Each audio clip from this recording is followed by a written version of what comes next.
Agar da biz tarixni qarasaq, masjidning eng birinchi Ka'batulloh, endi agar tarjima etsak, shokmak deb tarjima etiladi. Biz o'zimizda shunday shokmak masjid tezimiz, ammo lekin u qolgan masjidlardan ayriladi. U zamoncha bo'lacak. Masjid u jon tinchligini tobu o'rni.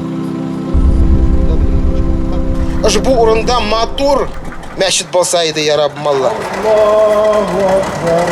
Allohu akbar. La ilaha illalloh. 121 svay kerak bizga jamoat yangi masjidga. Shunga ko'ra mening taqdim shunday jamoat bir xoyla o'zina bir svay bo'lsin.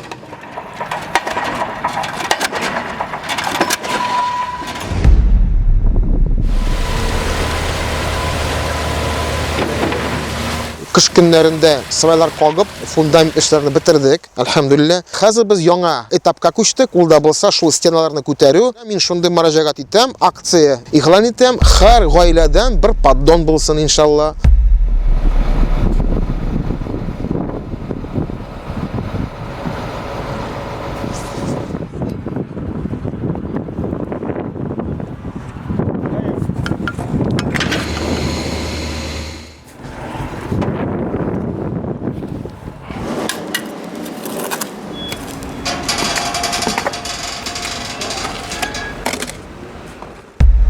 Allohning rahmati bilan o'z vaqtida birga oqsha yeyib, suvay qoqdik. Negiz soldik. Allohning rahmati bilan har oiladan poddon kirpishlar, toshlar sotib olib, biz devorlar ko'tardik. Bugun kunni jamoat, quyoshli motor kunlarni mana bir necha kundan so'ng yomg'irli salqin kunlar olishtirashak. Bu ikki qatli masjidni biz tuba bilan qoplarga tishmiz.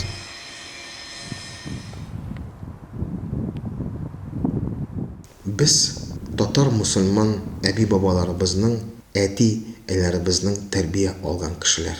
Sadaqa beru u bizning uchun urf odat. Ammo lekin sadaqalar orasida bir shunday sadaqa, agarda uni bersang, senga gil to'xtamaycha ajr savob kelajak. Onun ismi sadaqatul jariya. Hammasi tuzu, ul nak shu sadaqa. Sadaqatul jariya. Miras qolsin. Masjidni birga tuzaylik.